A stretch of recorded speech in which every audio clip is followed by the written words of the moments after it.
श्याम मानव channel को आपका समर्थन देने के लिए चैनल को जरूर सब्सक्राइब करें। चैनल के नोटिफिकेशन पाने के लिए बेल आइकन भी दबाएं। विशाल धोटे इनका सवाल है कि अभी जो सूर्य ग्रहण हुआ, इस सूर्य ग्रहण में कई मंदिर बंद थे। सूर्य ग्रहण के कारण मंदिरों को भी, भगवानों को भी असर होता है, ऐसा मानना, इसमें कितना तथ्य है? सूर्य ग्रहण हो चाहे चंद्र ग्रहण हो, इसका इंसान के जीवन पर, किसी भी जीवित व्यक्ति या मृत व्यक्ति या फिर निर्जीव व्यक्ति पर या निर्जीव वस्तुओं पर कोई भी दूसरा परिणाम नहीं होता है, क्योंकि ग्रहण ये कोई अलग से घटने वाली घटना नहीं। हम सभी जानते हैं कि सूरज के इर्द गिर्द पृथ्वी घूमती है, और सूरज के इर्द गिर्द पृथ्वी घूमते घूमते पृथ्वी के इर्द गिर्द चंद्रमा घूमती है। अब ये तीनों की कक्षाएं अलग होती है। हालांकि वैसे देखा जाए तो हर दिन में ग्रहण होना चाहिए, क्योंकि सूरज के इर्द गिर्द पृथ्वी घूम रही है और पृथ्वी के इर्द गिर्द सूरज के इर्द गिर्द पृथ्वी घूम रही है और पृथ्वी के इर्द गिर्द चंद्रमा घूम रही है। अगर ये सभी एक प्लेन में होते तो रोज चंद्र ग्रहण होता, रोज सूरज का ग्रहण होता। लेकिन अच्छी बात ऐसी है कि इनकी कक्षाएं अलग है। घूमने की कक्षा है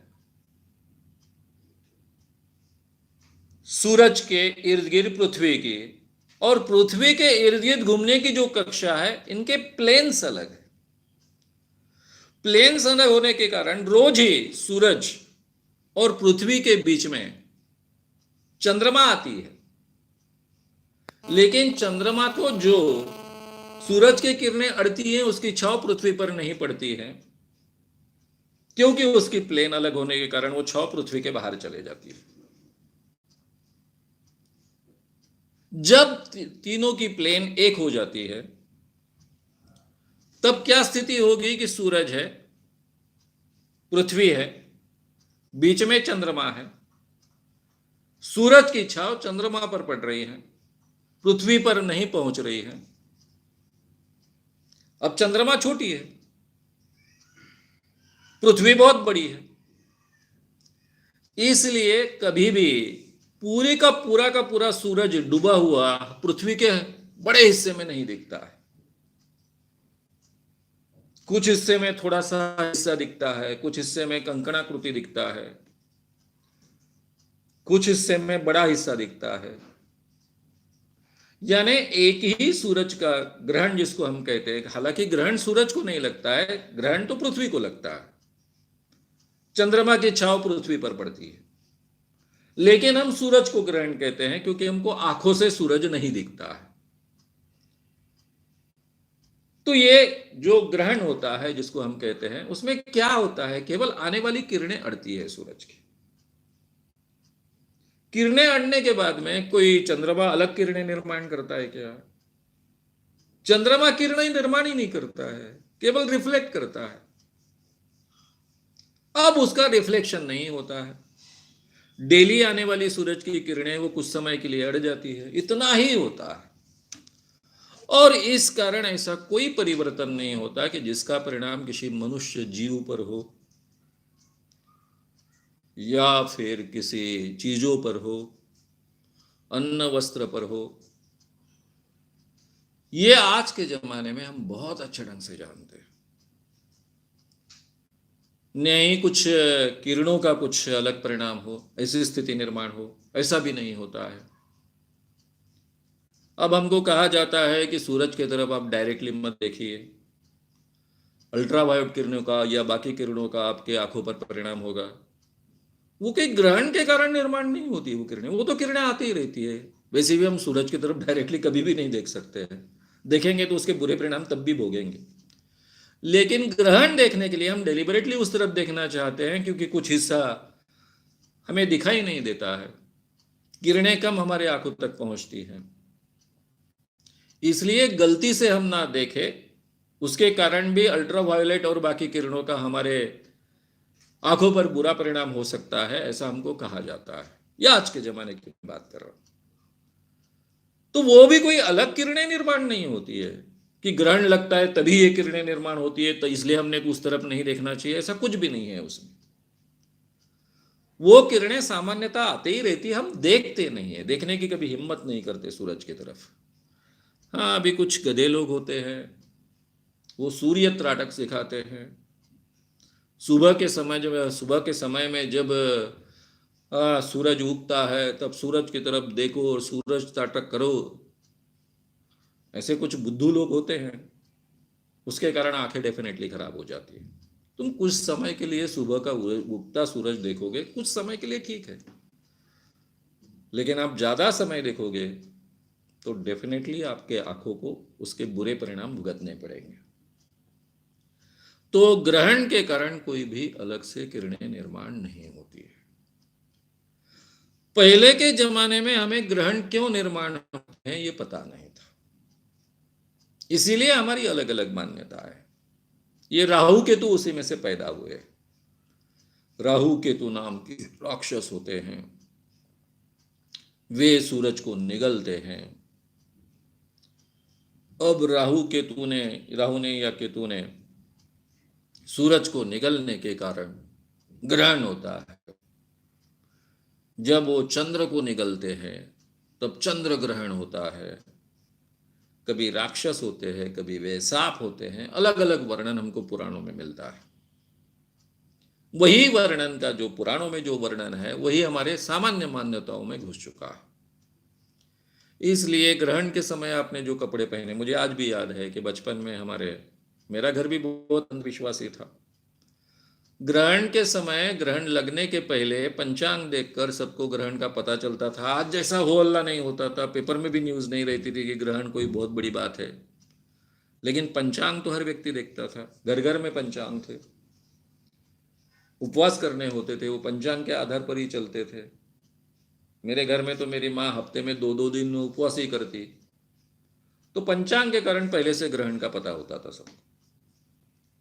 तो ग्रहण में कपड़े जो हमने पहने हैं वो फिर से पहनने नहीं है, क्योंकि उस पर बुरा असर होता है कपड़ों पर। इसलिए जो भी कपड़े फेंक दे सकते हैं ऐसे कपड़े ग्रहण के समय में पहनना।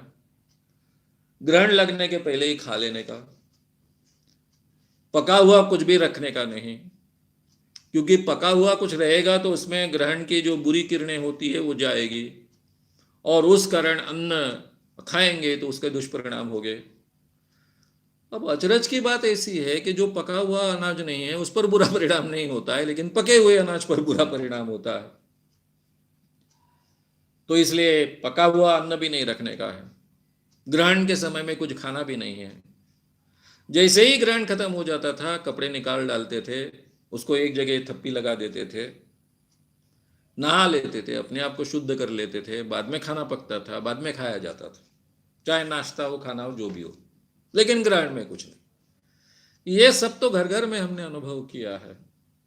उस जमाने में ऐसी बातें बोलने वाले भी कोई नहीं थे, कोई बताने वाले भी नहीं थे कि ग्रहण में ये सब नॉर्मल फेनोमेना है, उसमें ऐसा अंधविश्वासी बातों को महत्व नहीं देना चाहिए। ऐसी बातें हमने सुनी भी नहीं थी, हमारे कॉलेज जीवन तक भी नहीं सुनी थी। तो ये सब आज हमको कम से कम सुनाई देता है, उस पर चर्चाएं होती है, डिबेट होता है। ग्रहण के हमारे जीवन पर कोई भी परिणाम नहीं होते, अच्छे भी नहीं होते, बुरे भी नहीं होते। वो बहुत एक सामान्य घटना है।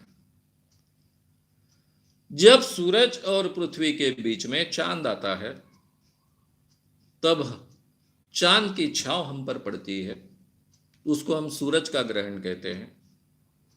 जब उल्टी दिशा में चांद चले जाता है, एक ही प्लेन में हम होते हैं, तब पृथ्वी के कारण किरण अटकते हैं, वो चांद तक नहीं पहुंचते हैं। चांद छोटा है, डिस्टेंस बहुत ज्यादा है, इसके बावजूद पृथ्वी से बहुत छोटा है, तो इसलिए नेचुरली कभी कभी कुछ बिंदुओं पर खग्रास चंद्र ग्रहण हमको मिलता है, जिसमें पूरी तरह से चांद छुप जाता है, लेकिन पूरे पृथ्वी पे खग्रास ग्रहण नहीं होता है। पृथ्वी के कुछ अंशों से जिस वक्त एक समय जगह पर से, समझो भारत पर से हम देख रहे हैं, हमको खग्रास ग्रहण दिख रहा है, तो दूसरी जगह से पूरा ग्रहण नहीं दिखेगा, थोड़ा सा ग्रहण दिखेगा। डिस्टेंस और पृथ्वी का और चांद का साइज, इस कारण ये होता है। अब ये आज के जमाने में हमें बहुत अच्छे ढंग से पता है, इसलिए इसको बिल्कुल महत्व देने की आवश्यकता नहीं है।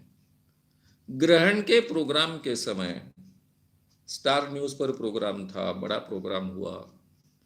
मैं, दूसरे मेरे साथ में एक सनल नाम के रैशनलिस्ट थे, हम सब लोगों ने पूरे टीवी के सामने सभी चीजें वगैरह खाई। शायद वो पहली बार ऐसा हुआ था कि टीवी पर ऐसा कोई प्रोग्राम हो रहा है कि इधर ग्रहण शुरू है और हम खा रहे हैं, और बाकी सबके सब ज्योतिषी, करीबन 13-14 ज्योतिषी थे, भड़क गए थे एकदम से कि क्या आप कर रहे हो।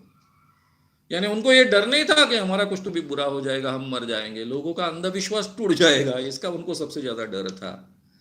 तभी एक ज्योतिषी ने मुझे बहुत बड़ी ऑफर भी दी, क्या मानव साहब आप ज्योतिषों के खिलाफ बोलते हो, आप ज्योतिषी बन जाइए, करोड़ों रुपए कमाओगे। मैंने उनको 25 लाख रुपए का प्राइस दिया, तो प्राइस की बात की तो हंसने लग गए। वो बोले आपको पता है कि यहाँ जो ज्योतिषी है, जो आप देख रहे हो, वो सबके सब जो कि एक दिन की कमाई क्या है, ये आपको पता है क्या?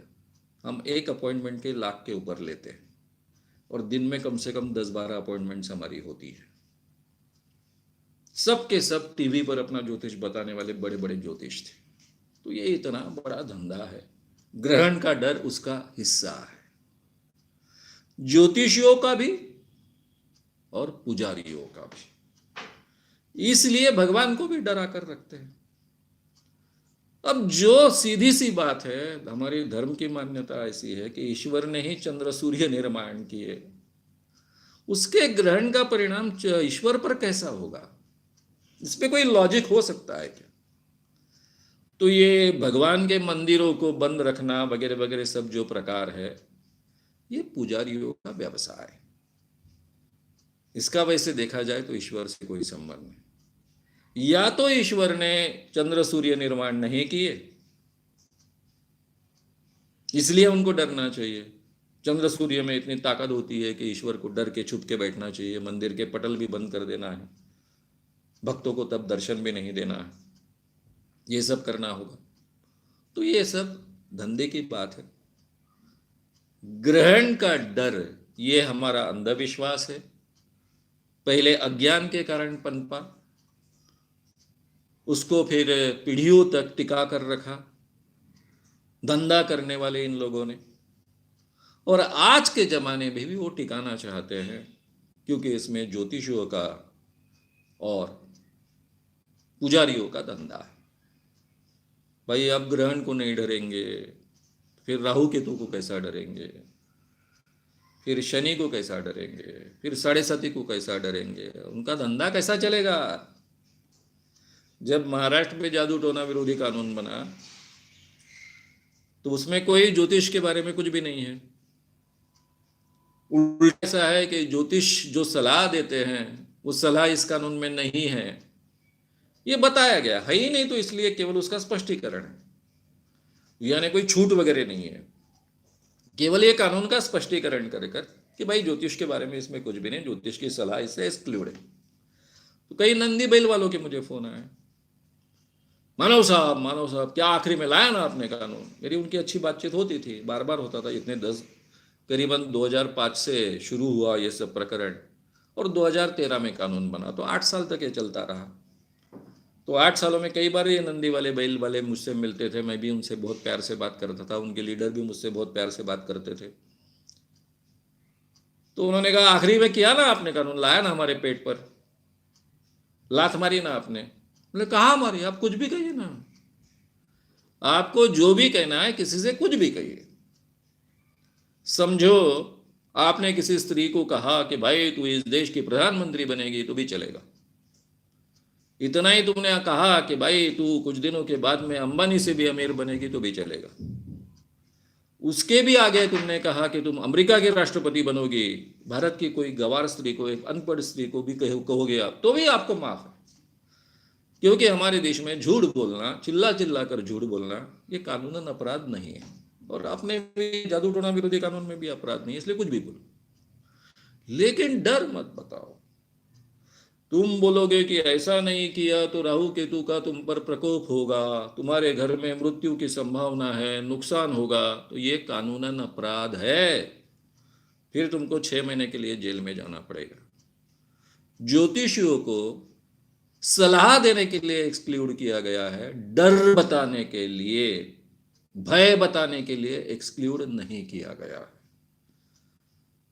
तो अब वो कहते थे मुझे मानव साहब, वही तो बात कह रहे हैं हम, अच्छा अच्छा बताकर कोई पैसे क्या, थोड़े से पैसे देता है, डर बताने के बाद ही ज्यादा पैसे देता है, उसी के आधार पर तो हमारा पेट चलता है। अब वो बेचारे ज्यादा पढ़े लिखे नहीं हैं, नंदी बैल वाले ज्योतिषी परंपरागत व्यवसाय करते हैं, उनका पेट भी बेचारों का छोटा होता है, इसलिए वो प्रामाणिकता से कह गए कि उसी के आधार पर हमारा पेट चलता है। लेकिन ये बड़े बड़े ज्योतिषियों का पेट भी इसी के आधार पर चलता है। तो इसलिए ये डर की जो एक पूरी की पूरी सिस्टम है, ये एक व्यावसायिक सिस्टम है पुजारियों की और ज्योतिषियों की। ये धर्म के नाम पर ये डर खड़ा रखते हैं, ये डर के कारण, भय के कारण हम उन चीज़ों को मानते हैं और इनका व्यवसाय चलता है, ये भी हमने समझ लेना चाहिए। इन शॉर्ट, ये केवल व्यवसाय का हिस्सा है। जिस भगवान ने चंद्र सूर्य निर्माण किए ऐसा आम इंसान मानता है, उस इंसान को चंद्र सूर्य ग्रहण का डर कैसा। नेक्स्ट,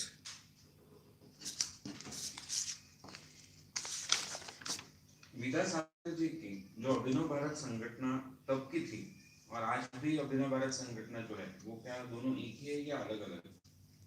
और ऐसा ही दूसरा सवाल है कि सावरकर के अनुयायी गांधी की हत्या को गांधीवध मानते हैं और उसको बहुत अच्छा मानते हैं, तो उस बारे में सावरकर जी के क्या विचार हैं? पहला सवाल कृष्णा गावकर, दूसरा रवि चौहान।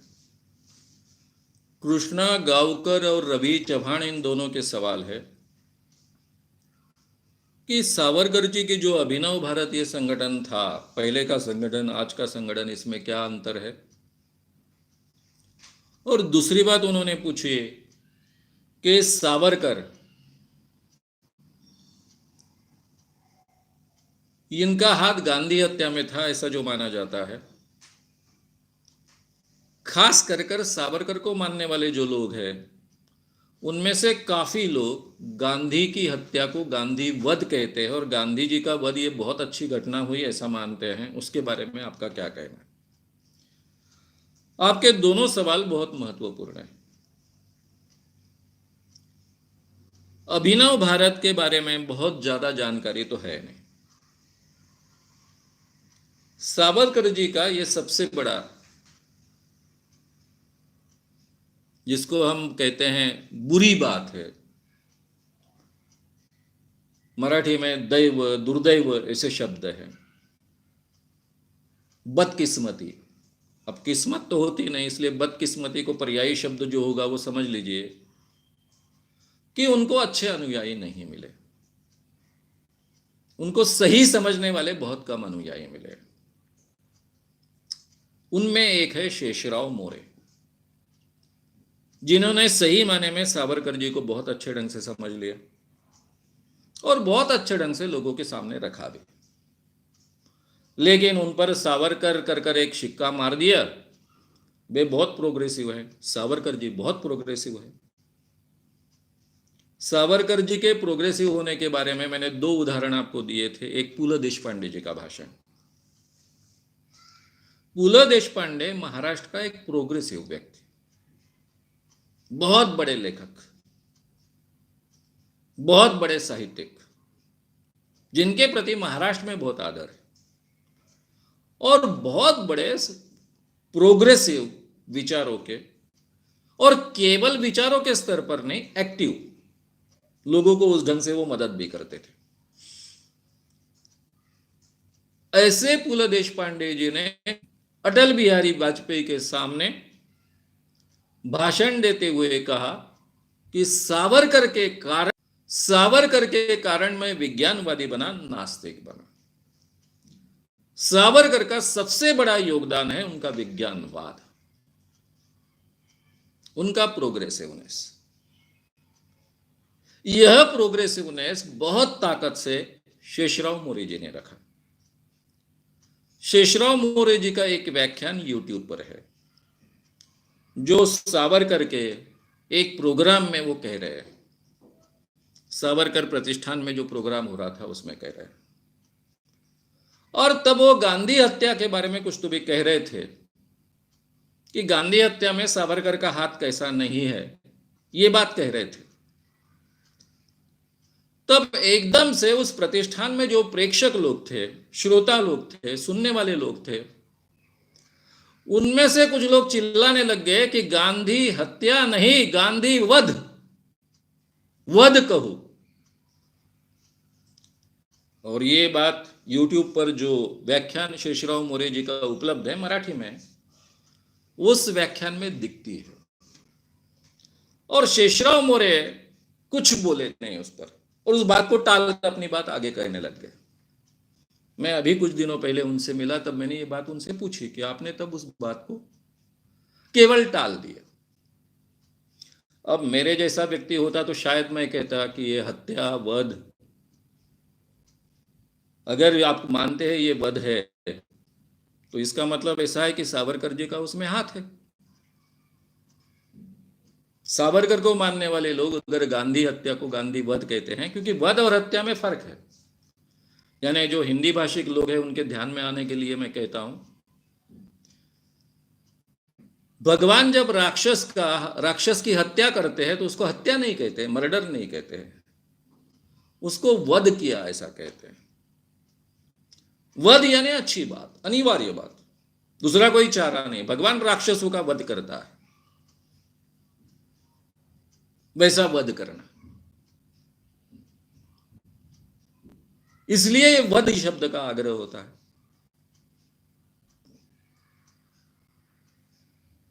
सही माने में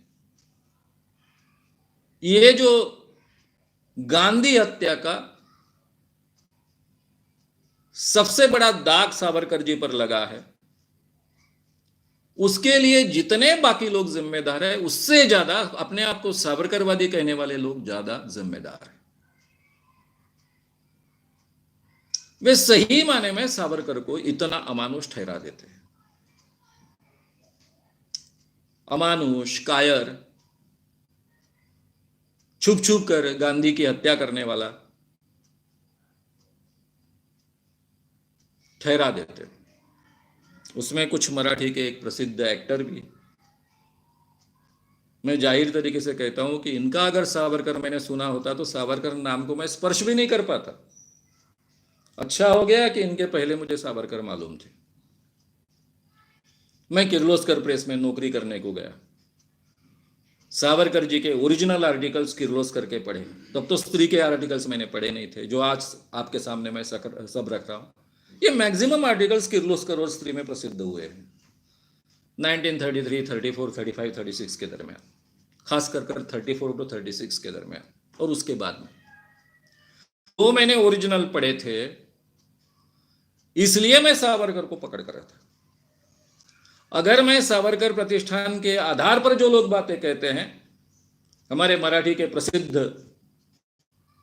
एक नट है जिन्होंने नथुराम गोडसे का काम किया था उस नाटक में,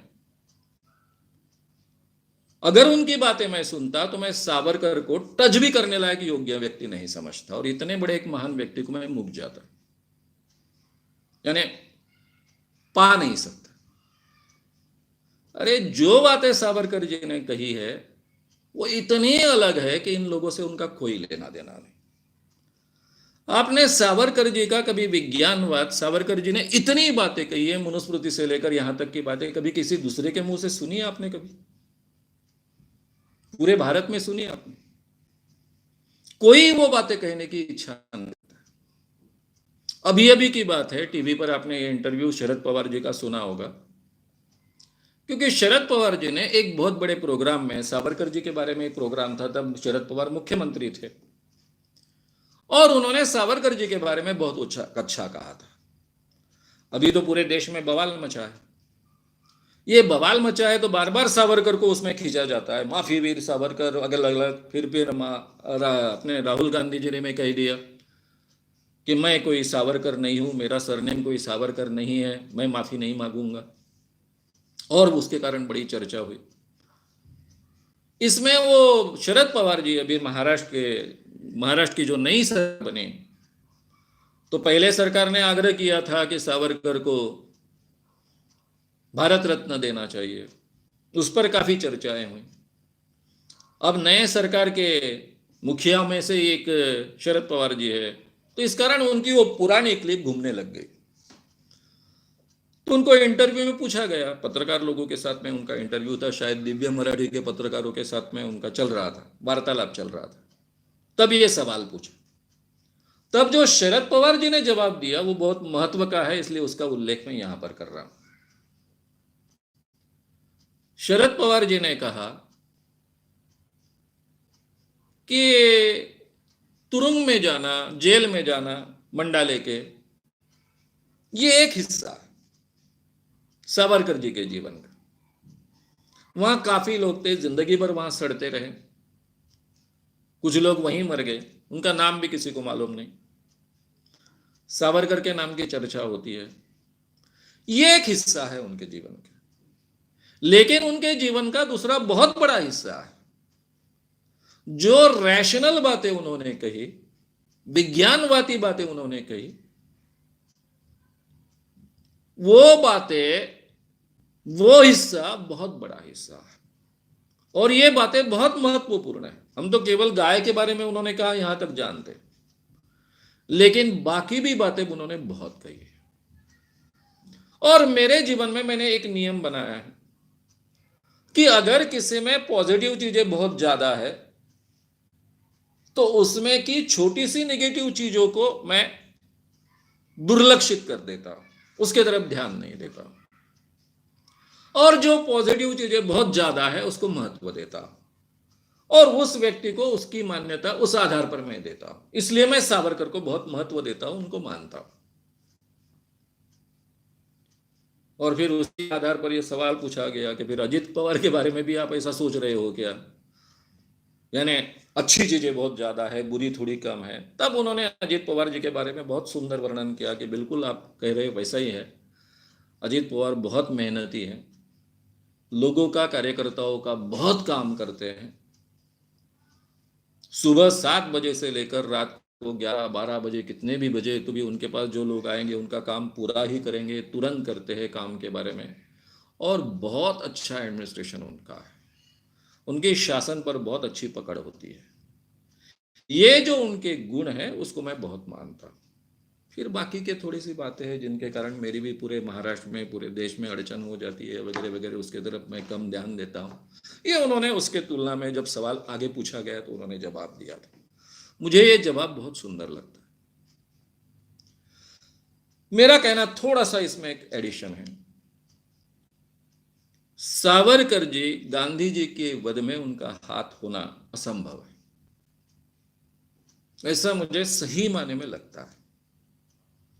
जितना मैं उनके विचारों के स्तर पर उनको जानता हूं, उसके आधार पर मुझे कोई लॉजिक नहीं मिलता कि गांधी हत्या अगर उन्होंने करवाई होती तो वो उसको नकार देते। ठीक है, कोर्ट में छूटने के बाद में कह देते, कोर्ट से उनको छूटना था इसलिए उन्होंने झूठी साक्ष्य दी, लेकिन उन्होंने झूठी साक्ष्य दी, उसका परिणाम हुआ ना। अगर वो झूठी है ऐसा आप मानते हैं, यानी उनके ऊपर केस लगी, सबको मालूम है, और वो बाइज्जत बरी हुई। कोई भी कोर्ट से किसी पर कोई आरोप लगने के बाद में बाइज्जत बरी क्यों होते हैं? इसीलिए बरी होते हैं कि साक्ष्य उनको शिक्षा देने योग्य नहीं होती। तो कोर्ट का निर्णय तो ऐसा ही होगा ना कि साक्ष्य नहीं है, ऐसी कोई भी साक्ष्य सब्सटेंशियल नहीं है कि जिसके आधार पर इनको दोषी ठहराया जा सकता है। लेकिन कोर्ट का यह निर्णय लगने के बाद में आगे के कोर्ट में, उच्च कोर्ट में सरकार नहीं गई, सावरकर को बाइज्जत बरी किया, सरकार आगे नहीं गई, तो इसका मतलब हमने मान लेना चाहिए कि सावरकर का उसमें कोई हाथ नहीं था। अगर उसमें हाथ है ऐसा मानते हैं तो तब पंडित जवाहरलाल नेहरू थे और हमारे गृह मंत्री भी सरदार वल्लभ भाई पटेल जिंदा थे, वो आगे के कोर्ट में नहीं गए।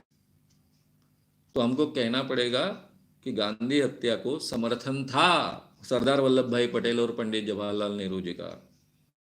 ये संभव है? असंभव। सावरकर जी को इन उग्रवादी लोगों ने बहुत बदनाम कर कर रखा है, इसलिए बहुत बदनसीब व्यक्ति रहे हैं सावरकर, कि सावरकर जी का जो हिस्सा आज के जमाने में ज्यादा महत्व का नहीं है, उसी हिस्से को उठाकर रखेंगे, बार बार कहेंगे गांधी जी के अहिंसा के कारण स्वतंत्रता नहीं मिली। अरे भाई, आपको अंग्रेजों का इतिहास ही मालूम नहीं है। अफ्रीका में अपना राज्य निर्माण करने के लिए, ऑस्ट्रेलिया में अपना राज्य निर्माण करने के लिए इन्होंने पूरी की पूरी जमातें खत्म कर डाली। कितने लोगों को मारा है। और अफ्रीका के लोग के आप जैसे थे, हमारे जैसे थे, हाथ में शस्त्र न होने वाले। वहां तो हर एक के हाथ में शस्त्र थे, रोज जानवरों के शिकार करने वाले लोग थे, एक्सपर्ट थे उसमें। तो क्या वो इंसानों के शिकार नहीं कर सकते थे? पूरे दुनिया में ब्रिटिशों ने अपना राज कैसे निर्माण किया इसकी हमें जानकारी नहीं होती, इसलिए हम लेकर बैठते हैं छुटपुट कल्पनाएं लेकर कि हिंसा के आधार पर हमें हमारे देश में ब्रिटिशों को हम हकाल सकते थे। जहां की जनता 80% के ऊपर की जनता हाथ में कभी शस्त्र नहीं उठाती, वहां की जनता, आपको ये 80% जनता को शस्त्र उठाना सिखाने के लिए 50 पीढ़ियां भी कम कर जाए, 100 पीढ़ियां भी कम कर जाए, कैसा संभव है? 1 लाख अंग्रेजों ने जिस देश पर 30 करोड़ से 40 करोड़ जनता पर राज किया है, कभी एक दिन में पूरे भारत में 1 लाख के ऊपर कभी अंग्रेज नहीं रहे, ये हम भूल जाते हैं। तो सावरकर जी की जो विशेष बातें हैं, जो नहीं है उसको बहुत महत्व देते हैं, और जो उनका सबसे बड़ा योगदान है सामाजिक विचारों का, वैज्ञानिक विचारों का, उस विचारों की तरफ बिल्कुल ध्यान नहीं देते, वो बातें कहते तक नहीं। अभी उद्धव ठाकरे मुख्यमंत्री बने तब उन्होंने कहा था, विधिमंडल में कहा, उसका उल्लेख शरद पवार ने अपने मुलाकात में भी किया कि आप सावरकर जी का इतना नाम ले रहे, देवेंद्र फडणवीस और बाकी भाजपा के लोग सावरकर के टोपियां वगैरह पहनकर विधिमंडल में आए थे, अभी नागपुर में जो अधिवेशन हुआ उसमें, तब वो टोपियां वगैरह देखकर उद्धव ठाकरे ने कहा कि क्या आपको ये सावरकर मान्य है? सावरकर कहते थे कि गाय ये उपयुक्त पशु है, गाय ये उपयुक्त पशु है,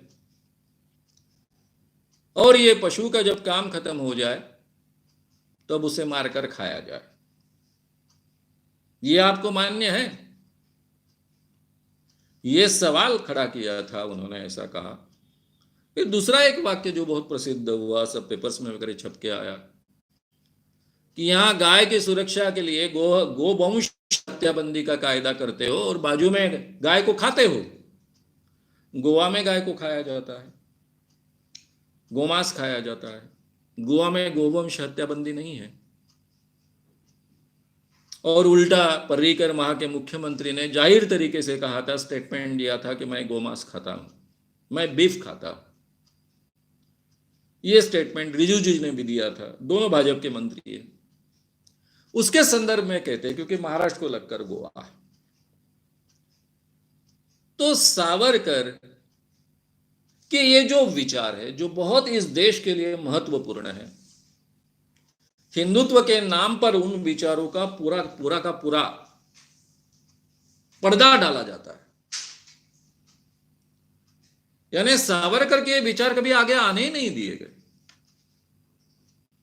शेषराव मोरे जी ने बहुत ताकत से रखने की कोशिश की, तो उनको एक सावरकर जी का सिक्का मार दिया, पुरोगामी लोगों ने उनको प्रतिगामी समझ लिया। और वो कह रहे थे मुझसे बोलते वक्त कि मुझे एक बार सावरकर के जो चाहने वाले लोग हैं बुलाते हैं, दूसरी बार बुलाने की कभी हिम्मत नहीं करते, क्योंकि मैं जो सावरकर रखता हूँ वो उनको चलने वाला नहीं है। ऐसा वो खुद कह रहे थे, अपनी व्याख्या बता रहे थे। तो इसलिए ये जो वध कहने वाले लोग हैं, आपने जो कहा बात बिल्कुल सही है, ये वध मानते हैं गांधी जी का। यानी आप अगर सावरकरवादी कहने वाले लोगों के बीच में घूमोगे तो आपको ऐसा लगेगा कि उन्होंने सही माने में गांधी जी की हत्या की होगी। दूसरा सावरकर आपको समझ में नहीं आता। मैंने थोड़े अलग व्यक्तियों से मैं मिल पाया हूं, जैसे हमारे यहाँ के तरुण भारत के संपादक थे दी भा घुमरे, जिसको हम मामा साहब कहते थे। वो अपने आप को सावरकरवादी कहते थे। विश्व हिंदू परिषद जो निर्माण हुई आरएसएस के द्वारा, उसके संस्थापकों में से वो एक है। उन्होंने हमेशा मेरे काम को सपोर्ट किया और वो कहते थे, मुझे कई बार वो वाक्य सुनाते थे कि सावरकर ने ऐसा कहा, वैसा कहा, वैसा कहा। तो मित्रों, सावरकर, गांधीवध कहने वाले और ये जो वीरश्री गांधी की अहिंसा, यानी अलग शब्दों में उसका वो उपयोग करते हैं, लेकिन ये दुबले व्यक्ति हैं।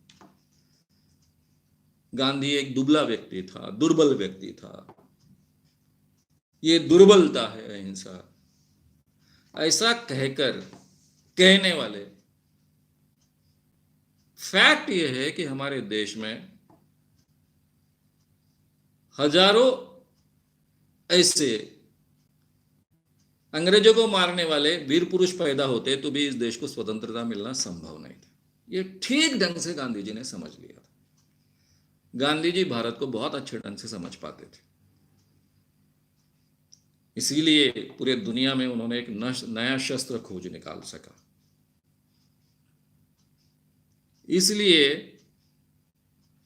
सावरकर की ये बदकिस्मती है कि उनके संगठन के लोग उनके सही विचारों को समझते नहीं हैं, और जो विचारों की आज आवश्यकता नहीं है, जिसके कारण देश तहस नहस हो जाएगा, ऐसे विचारों का ही वो ज्यादा प्रचार प्रसार करते हैं, या कम से कम वैसा आभास हम में निर्माण होता है।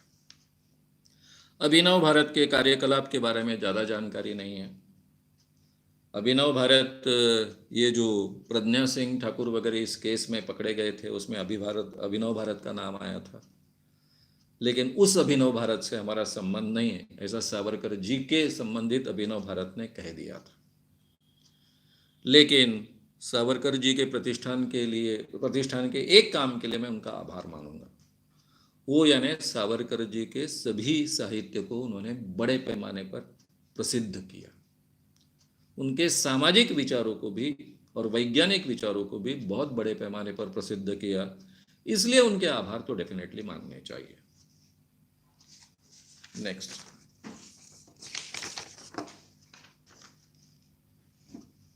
इस्लाम में पुनर्जन्म नहीं होता, ये तो मुस्लिम ही नहीं बाकी सारे लोग भी जानते हैं। तो ये आप तो आप जो बोल रहे हैं कि कुछ मुस्लिम लोग ऐसा मानते हैं, इसका एविडेंस कहाँ मिलेगा?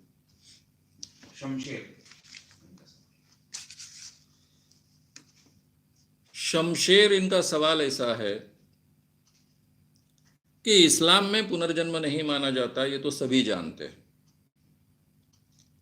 तो आपने जो कहा कि एक पंथ ने इस्लाम में पुनर्जन्म की बात कही है, तो उसका एविडेंस कहाँ मिलेगा?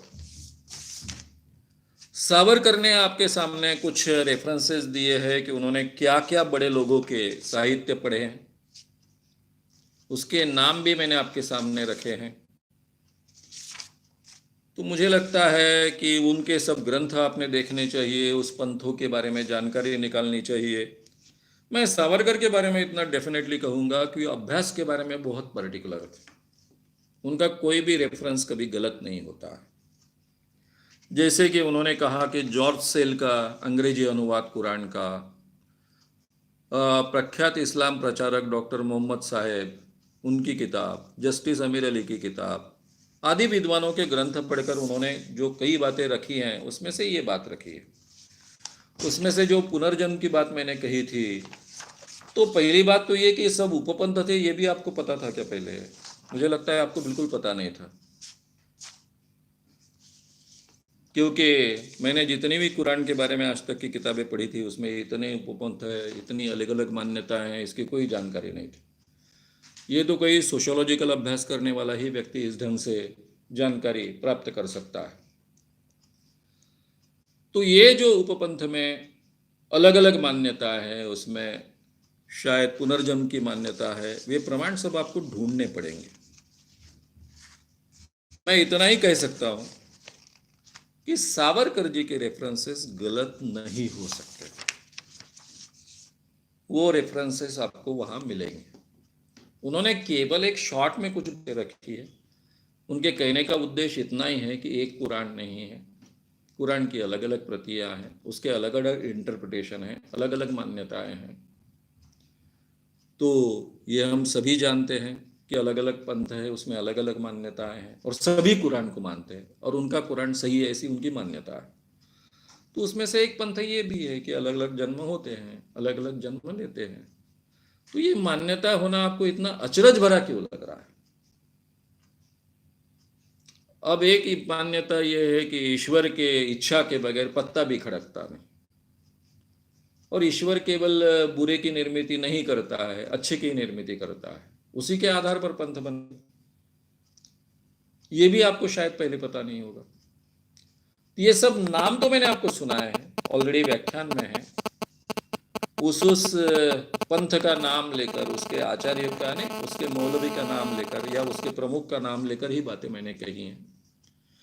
और आपको ये www.savarkarsmarak.com, मैं फिर से एक बार रिपीट करता हूँ, www.savarkarsmarak, SAWARKR, savarkarsmarak.com, इस वेबसाइट पर ये पूरा का पूरा आर्टिकल मिल जाएगा, जिसके आधार पर मैंने ये बातें आपके सामने रखी। हिंदी में आर्टिकल है, इसलिए पढ़ने के लिए आपको आसान भी हो जाएगा, इजीली अवेलेबल है, आप उसको डाउनलोड कर कर प्रिंट भी कर सकते हो। आपको एग्जैक्टली डिटेल्स में सब बातें मिल जाएगी, और उसके आधार पर आपको प्रमाण ढूंढने पड़ेंगे कि ऐसा कोई पंथ है क्या, क्या है। तो आप इतना अचरज भरा क्यों आपको लग रहा है, ये मेरे समझ में नहीं आ रहा। सोशियोलॉजिकल अभ्यास में ये सब बातें आपको मिल सकती है, फिलोसॉफी में इसका अभ्यास होता है, सोशियोलॉजी में अभ्यास होता है, एंथ्रोपोलॉजी में अभ्यास होता है। 3 विषयों में बहुत ही गहराई से इसका अध्ययन होता है, खास कर सोशियोलॉजी में और फिलोसॉफी में। तो वहां भी काफी बातें पंथ के बारे में, उपपंथों के बारे में आपको बातें मिल सकती है। नेक्स्ट,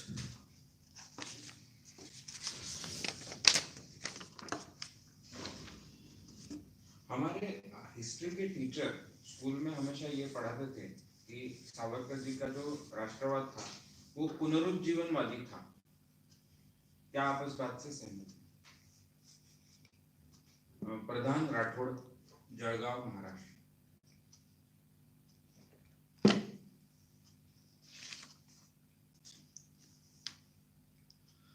प्रधान राठौड़, जळगाव, महाराष्ट्र, इनका सवाल ऐसा है कि हमारे स्कूल में जो टीचर हमको सिखाते थे उनका कहना था कि सावरकर ये पुनरुज्जीवनवादी राष्ट्रवाद या राष्ट्रवाद का उन्होंने पुनरुज्जीवन किया। अब ये आपका सवाल मैं ठीक ढंग से समझ नहीं पाया। पुनरुज्जीवन किया यानी मतलब क्या कि पहले राष्ट्रवाद हमारे देश में नहीं था और बाद में उसका पुनः उन्होंने नए सिरे से इसको निर्माण किया, या फिर आपका कहना ऐसा है कि पहले से जो राष्ट्रवाद था उसको फिर से उन्होंने निर्माण किया? ये मेरे समझ में नहीं आया कि आपको क्या एग्जैक्टली कहना है। पुनरुज्जीवन का जो मतलब होता है वो मतलब और ये राष्ट्रवाद, ये दोनों मुझे कुछ तो भी समझ के बाहर की चीजें लग रही है। भारत में पहले राष्ट्रवाद की कल्पना नहीं थी। राष्ट्रवाद की कल्पना ये प्रमुखता से यूरोपियन कल्पना मानी जाती है। एक प्रदेश, एक भाषा, एक धर्म, इसके आधार पर राष्ट्र खड़ा किया जाए। देश ये शब्द जो संस्कृत में हम उपयोग में लाते हैं और वो हमारे हिंदी में, मराठी में चलता है, उस देश का मतलब राष्ट्र नहीं है। देश का मतलब है भूमि। भूमि से निगड़ित ये बात। कोशल देश, उस प्रदेश का देश, ऐसे शब्दों का उपयोग होता था। राष्ट्र यानी नेशन, नेशन ये शब्द जिस अर्थ से उपयोग में लाया गया, ऐसी कोई कल्पना पहले भारत में नहीं थी, भारतीय परंपरा में नहीं थी। देश इस शब्द का हम अलग ढंग से उपयोग करते थे, राष्ट्र ये शब्द का अलग ढंग से उपयोग करते थे। उसके पीछे की ये संकल्पना नहीं थी। यूरोप में भी पहले नहीं थी।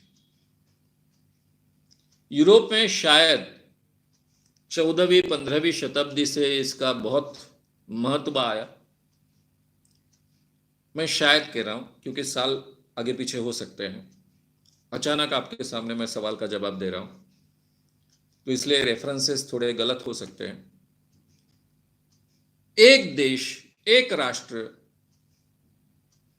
ये केवल भूमि तक सीमित नहीं था।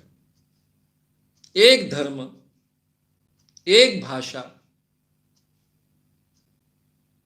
एक प्रदेश, वो एक राष्ट्र।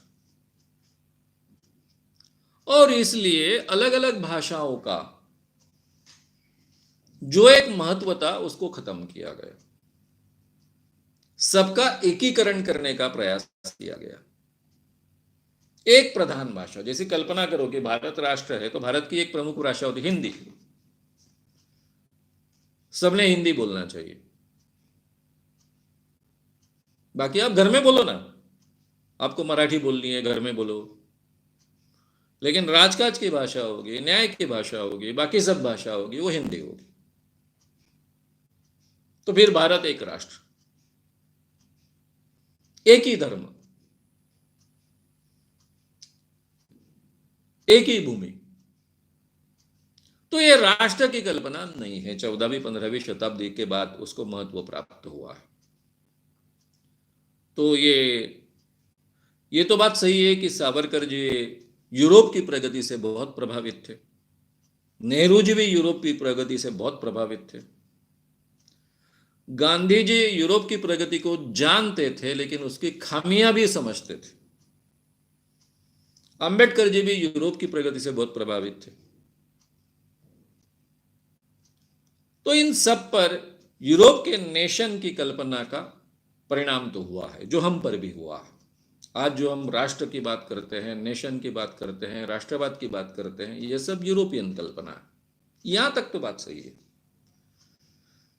तो ये पुनरुज्जीवन का मतलब क्या है, ये मैं समझ नहीं पाया। फिर भी अंदाजन मैं उसका जवाब दे रहा हूं। भारत इतने सालों तक गुलाम क्यों रहा, ये सवालों का जवाब सभी ढूंढने का प्रयास करते गए। डॉक्टर बाबा साहब आम्बेडकर भी करते गए, स्वातंत्र्य वीर सावरकर भी करते गए, महात्मा गांधी भी करते गए। हर एक आकलन भिन्न भिन्न है। सबसे सही किसका आकलन है, इसके बारे में बहुत विस्तार में जाना होगा, तब चर्चा हो सकती है। लेकिन भारत कभी एक राष्ट्र नहीं था। हिंदू ये कभी एक धर्म नहीं था। हिंदू कल्चर, एक ही कल्चर नाम की कोई कल्चर नहीं थी। और फिर भी ये भारत का समूह जो है वो 5000 सालों तक जिंदा रहा। अलग अलग आक्रमण आए, क्या क्या परिवर्तन हुए, नई नई चीजें समाती गई, लेकिन जो ओरिजिनल प्रवाह है वो कायम रहा। जैसा विवेकानंद जी ने कहा शिकागो के भाषण में कि आपके धर्म में और मेरे धर्म में एक फर्क है। मेरा धर्म आपको भी स्वीकारता है, आपके धर्म को भी स्वीकारता है। ये सही नस पकड़ी विवेकानंद जी ने भारत के कल्चर की। यही सही नस महात्मा गांधी ने पकड़ी थी भारत के कल्चर की। इतने आक्रमण हुए, सबको पचाते गए। पारसी यहां पर आए, यहीं के बन गए। यहूदी आए, यहीं के बने। मुसलमान आए, शुरुआत में लूट कर चले गए, लेकिन बाद में यहां बस गए, यहीं के बन गए। अलग अलग जातियां, बौद्ध यही निर्माण हुए, बाहर ज्यादा फैले, यहां बौद्ध गायब हो गए। जैन आए, जैन यही पनपे। अब जैनों में और बाकी हिंदुओं में आपको फर्क करना बड़ा मुश्किल है, इतना सब मिला जुला हो गया। रहा सवाल तो जैनों में और हिंदुओं में कितना फर्क है, जितना हिंदुओं में फर्क है उतना फर्क है, ऐसा आप कहोगे आज के दिनों में। सिख को अलग धर्म क्यों मानना है, सबसे बड़ा सवाल खड़ा होता है। सिखों में और हिंदुओं में क्या फर्क करे, बड़ा मुश्किल हो जाता है। मेरी मां मुस्लिम दरगाह को मानती है। सभी हिंदू लोग बड़े पैमाने पर गांव गांव में मुस्लिम दरगाह को मानते हैं, वहां मन्नत भी मांगते हैं। अब बड़ी मुश्किल है, सबको संभाल लेने की क्षमता है। ये एक धागा रहा, रामायण महाभारत, ये एक दूसरे को साथ में जोड़ने वाली चीज रही। इसलिए ये राष्ट्रवाद की, नेशन की थियरी नहीं है। इसीलिए पंडित जवाहरलाल नेहरू जी ने अपने साहित्य में कहा है कि भारत कभी पहले देश नहीं था, नेशन नहीं था। ये नेशन तो अंग्रेजों ने निर्माण किया, और नेशन की जो कल्पना यूरोप ने निर्माण की, उस व्याख्या के आधार पर उनका ये कहना सही था। उस रेफरेंस में अगर कह रहे होगे कि सावरकर ने नेशन, राष्ट्रवाद, ये फिर से इस देश में निर्माण किया, लेकिन पहले कब था? ये राष्ट्रवाद नाम की कोई चीज पहले थी नहीं भारत में। तो इसलिए राष्ट्रवाद, ये पुनरुज्जीवन का मतलब मैं समझ नहीं पा रहा हूं। इसलिए मैंने बार बार इसको कहा कि मैं समझ नहीं पा रहा हूं आपका सवाल, उन टीचर को एग्जैक्टली क्या कहना था। क्योंकि मेरा जहां तक भारत का अभ्यास है, और काफी अच्छा अभ्यास है ऐसा मैं मानता हूं, तो भारत के अभ्यास में कहीं ये राष्ट्रवाद की कल्पना, जिस ढंग से यूरोपियन नेशन की कल्पना की जाती है, उस ढंग की कल्पना नहीं मिलती। नेक्स्ट।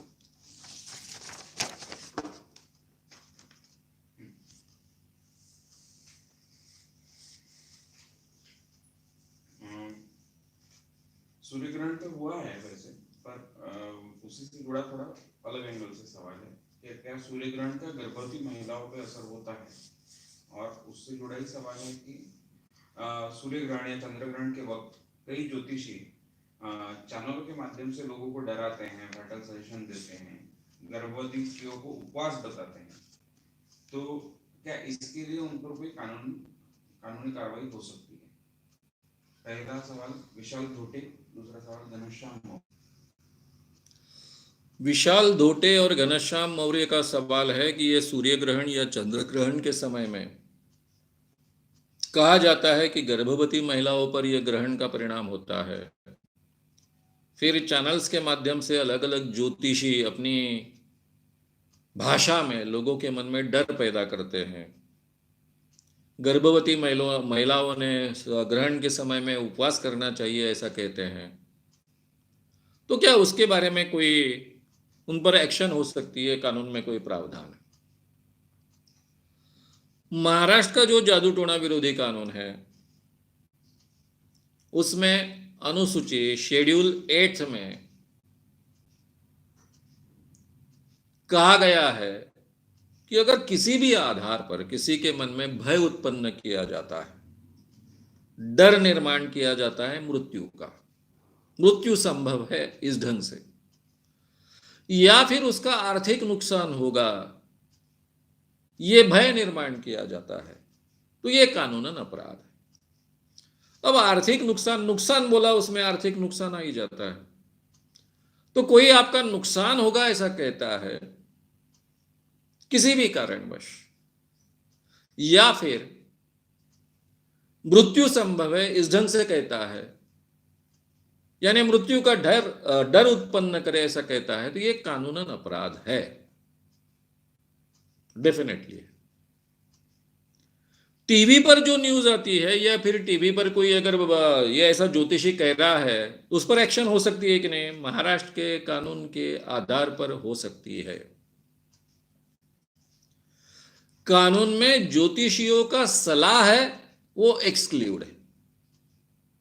सलाह की एक व्याख्या की गई है। सलाह हमेशा पॉजिटिव होता है, डर बताने का सलाह नहीं होता है। और इसलिए अगर कोई ज्योतिषी इस ढंग का डर निर्माण करने वाली कोई बात कहता होगा तो उस पर एक्शन हो सकती है महाराष्ट्र के कानून के जरिए। हालांकि ये काम किसका था? ये सरकार का काम था। कानून किसका है? महाराष्ट्र सरकार का है। लेकिन महाराष्ट्र सरकार में जो भाजपा का बीच में गवर्नमेंट आया, देवेंद्र फडणवीस सरकार का गवर्नमेंट आया, उस सरकार में ये कानून शुरू है, लेकिन उसके इंप्लीमेंटेशन के बारे में बहुत जागरूकता बढ़ाने का उनको इंटरेस्ट नहीं था। अब शायद सरकार बदल गई है, नए सरकार ने कुछ अगर करना तय किया तो ये सभी एक्शंस महाराष्ट्र स्टेट ने उठाने चाहिए। स्टेट की जो एक समिति बनी है सामाजिक न्याय विभाग की, जादू टोना विरोधी कायदा प्रचार प्रसार समिति गठित की है, वो समिति पूरी तरह से डॉर्मेंट है, कुछ काम नहीं करती है। मैं उस समिति का सह अध्यक्ष रहा हूँ। आपसी झगड़े, सरकार पहले ही काम करना नहीं चाहती है, इसलिए समिति कुछ नहीं कर पा रही। इस ढंग की अगर कोई महाराष्ट्र की सरकार की एखादी समिति बहुत एक्टिवली काम करना शुरू करे तो सब ये टीवी बदल जाएंगे, क्योंकि बहुत कड़ा कानून है। 6 महीने सीधा अंदर जाना पड़ता है, टीवी के संपादक को भी अंदर जाना पड़ता है। वो ये नहीं कह सकता कि मेरे चैनल पर ये जो ज्योतिषी ने कहा उसके लिए मैं जिम्मेदार नहीं, उसको भी 6 महीने के लिए अंदर जाने का प्रावधान। तो इसलिए सब टीवी बदल जाएंगे। और मुंबई के बिना तो कोई टीवी चल नहीं सकता, महाराष्ट्र के बिना तो कोई टीवी चल नहीं सकता भारत का। तो इसलिए पूरे भारत के टीवी बदल सकते हैं, इतना सामर्थ्य इस कानून में। लेकिन नई सरकार चाहेगी तो, अब नई सरकार में शिवसेना का भी सरकार है, राष्ट्रवादी की भी सरकार है, कांग्रेस की भी सरकार है, तीनों की मिलीजुली सरकार है। अजीत पवार जैसा एक रैशनल व्यक्ति उप मुख्यमंत्री अगर बनते हैं और गृह मंत्री बनते हैं तो शायद काफी आशाओं के लिए जगह है, यानी काफी कुछ चीजें हो सकेगी। लेकिन उसके पहले उद्धव जी ने सम्मति देनी चाहिए। लेकिन उद्धव जी की सम्मति मुझे आसान लगती है, क्योंकि प्रबोधनकार ठाकरे को बहुत मानते हैं और प्रबोधनकार ठाकरे जी ने बहुत प्रोग्रेसिव व्यक्ति थे, इसके भी बहुत आगे की बातें की हैं। सावरकर के बाद में मैं प्रबोधनकार ठाकरे ये सीरीज आपके सामने लेने ही वाला हूँ, तब आपके ध्यान में आ जाएगा। तो मुझे आशा है, हालांकि मुझे भाजपा से ज़्यादा आशा थी, क्योंकि वे मेरे मित्र लोग थे। मुख्यमंत्री भी बहुत अच्छे पहचान के थे, उन्होंने आश्वासन भी दिया था कि हम बहुत अच्छा काम करेंगे। फिर तब के अर्थमंत्री भी बहुत अच्छे मित्र थे, लेकिन शायद उनके वैचारिक मर्यादा आ गई। वो कितने भी अच्छे व्यक्ति हो दोनों, तो भी दोनों को भी ऊपर में कुछ होता है, तो शायद वो निर्णय नहीं ले पाए होंगे, ऐसा मैं मानता हूँ। और इसलिए उनके प्रामाणिकता के बारे में मैं कुछ संदेह उत्पन्न नहीं करता हूँ। लेकिन नई सरकार अगर निर्णय लेगी तो इन सब चीज़ों के ऊपर एक्शन हो सकती है। ये डर बताना है, डर निर्माण करना है, स्ट्रेट वे कानून के अंदर आता है। हाँ, रहा सवाल अभी इसमें गर्भवती महिलाओं पर परिणाम होता है क्या? बिल्कुल परिणाम नहीं होता, 1% परिणाम नहीं होता, किसी भी तरह से परिणाम नहीं होता है। परिणाम हुआ तो साइकोलॉजिकल हो सकता है, कैसे भाई मैं ग्रहण में खाऊंगी, बचपन से संस्कार है तो मुझ पर बुरा असर होगा, मेरे बच्चे को तकलीफ होगी, मेरे बच्चे को ये होगा, ये अगर उसके मन में डर है तो उसका परिणाम हो सकता है। लेकिन ग्रहण के किरणों का या फिर ग्रहण के किसी चीज का कोई भी परिणाम नहीं हो सकता है। उसके बारे में मैंने बहुत विस्तार से ये बातें आपके सामने रखी। नेक्स्ट।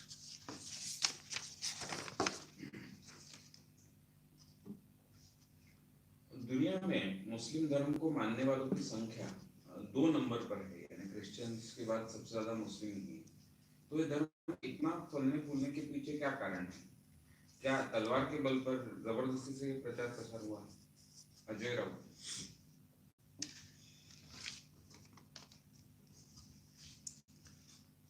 अजय राउत, इनका सवाल ऐसा है कि मुस्लिम धर्म दुनिया में सबसे ज्यादा यानी नंबर 2 पर है, इतना फैला हुआ है, तो क्या धर्म इतने बड़े पैमाने पर फैला क्यों? क्या तलवार के बल पर फैला है? इस दुनिया में 2 धर्म बड़े पैमाने पर फैले, एक क्रिश्चियन धर्म और दूसरा मुस्लिम धर्म। दोनों धर्म वैसे देखा जाए तो नए हैं, एक पहले 2000 साल का है, दूसरा 1400 साल पहले का है, और दोनों धर्म दुनिया भर में फैले। वो एक हाथ में बाइबल और दूसरे हाथ में तलवार लेकर ही फैले हैं। क्रिश्चियन धर्म ये शांति फैलाने वाला धर्म है, ऐसा हम मानते हैं। क्रिश्चियन धर्म के जो टीचिंग्स है उसमें यीशु ने कहा कि एक गाल पर थप्पड़ मारो तो दूसरे गाल, एक पर किसी ने थप्पड़ मारा तो दूसरा गाल आगे करो, ये यीशु ने कहा। यहां तक हम शांति की बात कहते हैं क्रिश्चियनिटी के नाम पे। टीचिंग्स का ये हिस्सा, यानी गांधी जी की शांति और अहिंसा ने हमेशा काफी लोग जीसस क्राइस्ट के साथ जोड़ देते हैं, लेकिन प्रैक्टिकल ऑपरेशन में क्या हुआ? प्रैक्टिकल ऑपरेशन में पूरे दुनिया में क्रिश्चियन धर्म फैला, वो तलवार के आधार पर फैला हुआ है। यानी तुम क्रिश्चियन बनो नहीं तो हम तुमको मार डालेंगे, ऐसा हमेशा हुआ? ऐसा नहीं है। हमेशा पादरियों को राजा लोग, आक्रमणकारी सरदार लोग साथ में ले जाते थे, क्रिश्चियन पादरी साथ में रहते थे। ये क्रिश्चियन पादरी उनका मॉरल सपोर्ट भी रहता था, और तलवार के बल पर जो अपने कब्जे में एरिया लिया गया है वहां पर वो चर्च की स्थापना करते थे, धर्म प्रसार का काम करते थे। ये दोनों बातें हाथ में हाथ लेकर चली है। ये बहुत स्पष्ट रूप से दिखता है, क्योंकि मैंने पहले ही कहा मैं अंग्रेजी साहित्य का विद्यार्थी हूं, इसलिए नेचुरली काफ़ी स्टडीज़ हुई, उस स्टडीज़ में कुछ लिंक्स मिलते गए। मेरा इंटरेस्ट होने के कारण ये इतिहास काफ़ी समझने का मैंने प्रयास किया, और इस कारण ये विस्तार से इतिहास पता चला। मुस्लिम धर्म के बारे में इतना विस्तार से मैंने अभ्यास नहीं किया है। क्या हो जाती है कि आप एक विषय में काम करने लगते हो, फिर वही वही बातें आपको बार बार कहनी पड़ती है, तो फिर आपका इंटरेस्ट भी नई नई बातें जानने के लिए, ज्ञान बढ़ाने के लिए उतनी बचती नहीं है। तो इस कारण जरूरत नहीं रही, इसलिए उसका इतना विस्तार से अभ्यास नहीं हो पाया। लेकिन मुस्लिम धर्म के बारे में भी ये बात उतनी ही सही है। तलवार का भी उसमें बहुत बड़ा हिस्सा रहा है। शुरुआत ही मुस्लिम धर्म की तलवार के आधार पर हुई है। शुरुआत में मैंने कहा, सावरकर जी ने जो कहा वो कहते कहते आपके सामने, मोहम्मद पैगंबर को उनकी मूल भूमि से बाहर खदेड़ा गया था या फिर निकाल दिया गया था, उनको वो जीतनी पड़ी, फिर लेकर ही वापिस आना पड़ा, कब्जा करना पड़ा, उसके साथ में धर्म को एस्टेब्लिश करना पड़ा। तो ये धर्म की निर्मित ही, शुरुआत ही तलवार के आधार पर हुई है। तो आगे के इतिहास में भी तलवार और धर्म प्रसार, ये दोनों बातें आपको साथ में मिलेगी। बौद्ध धर्म के बारे में प्रसार हुआ कि नहीं हुआ? क्योंकि ये सभी जो धर्म है, यहूदी धर्म है, यहूदी धर्म का प्रसार का तो एक क्रिश्चियनिटी के बाद में प्रसार करने की प्रक्रिया ज्यादा नहीं बची। क्रिश्चियन ज्यादा प्रसार के बारे में आक्रामक थे, मुस्लिम भी बहुत आक्रामक थे प्रसार के बारे में। बौद्ध भी बड़े पैमाने पर उनकी यंत्रणा थी धर्म प्रसार की, लेकिन ये शस्त्र के आधार पर नहीं थी। यानी उसमें शस्त्र का उपयोग नहीं हुआ क्या? शस्त्र का उपयोग हुआ, लेकिन ये जो कॉम्बिनेशन है, एक हाथ में तलवार दूसरे हाथ में बाइबल, एक हाथ में कुरान दूसरे हाथ में तलवार, ये जाने अनजाने में हुआ। वैसा जाने अनजाने में बौद्ध धर्म के बारे में नहीं हुआ। लेकिन जो अपने आप को बौद्ध धर्म स्वीकारता था वो राजा, वो जो उसका प्रचार प्रसार करता था अपने साम्राज्य का, राज्य का, तो उसके साथ में धर्म ग्रंथ यानी बौद्ध धर्म भी बढ़ता था। यानी जिन जिन लोगों ने प्रसार का काम किया है, अपने धर्म प्रसार का, उनमें कहीं ना कहीं तलवार का संबंध आ गया है। अब डायरेक्टली आप अगर धर्म स्वीकारोगे तो ही आप रहोगे जिंदा, नहीं तो हम तुमको मार डालेंगे, ऐसे इस ढंग से प्रसार बहुत कम हुआ दोनों धर्मों के बारे में, यानी क्रिश्चियन और इसके बारे में। लेकिन दोनों का एक दूसरे के साथ में संबंध डेफिनेटली रहा। लेकिन आपको ऐसा पूरा का पूरा 20-40 वर्षों का इतिहास मिलता है फ्रांस जैसे देश में, यूरोप जैसे देश में, जैसा मैंने उल्लेख किया था कि अगर आप प्रोटेस्टेंट हो तो आपको जिंदा ही नहीं रखा जाएगा, मारा ही जाएगा, चाहे आप नोबल हो, चाहे कोई भी हो, बड़े सरदार हो, कुछ भी हो। ऐसे कई उदाहरण आपको इतिहास में मिलते हैं। इंग्लैंड की रानी प्रोटेस्टेंट बनी, उसके बाद में बड़े पैमाने पर प्रोटेस्टेंट पंथ फैलते गया, उनको सुरक्षा प्रदान हुई, फिर उनको भी कैथोलिक्स को खत्म करना पड़ा। तो आपको ये इतिहास उसमें भी मिलेगा। तो धर्म प्रसार के इतिहास में बहुत बड़े पैमाने पर तलवार का हिस्सा रहा है। इस पर एक बहुत सुंदर किताब है साने गुरुजी की, मेरा नाम अगर मैं बोलते वक्त गलत नहीं होता होगा, बहुत सालों पहले पढ़ी थी, मेरे जवानी में पढ़ी थी ये किताब, भारतीय संस्कृति का इतिहास कर शायद उसका नाम है। लेकिन साने गुरुजी ने पूरे दुनिया में धर्म ने क्या रोल अदा किया, ये बहुत विस्तार से ये बात इसमें कही है। और उसमें अच्छा पार्ट भी धर्म का कहा गया है कि धर्म के कारण क्या क्या एडिशंस हुए पूरे मानव जाति में, और तलवार के बल पर जो धर्म के आधार पर जो लड़ाइयाँ हुई उसका काफ़ी उल्लेख उसमें है, काफ़ी उदाहरण हैं, काफ़ी इतिहास के अलग अलग स्थानों के उल्लेख उसमें हैं। तब हमको देखने को मिलता है कि मुस्लिम धर्म और क्रिश्चियन धर्म और बुद्ध धर्म के भी कुछ हिस्सों में इस ढंग से तलवार का उपयोग हुआ है।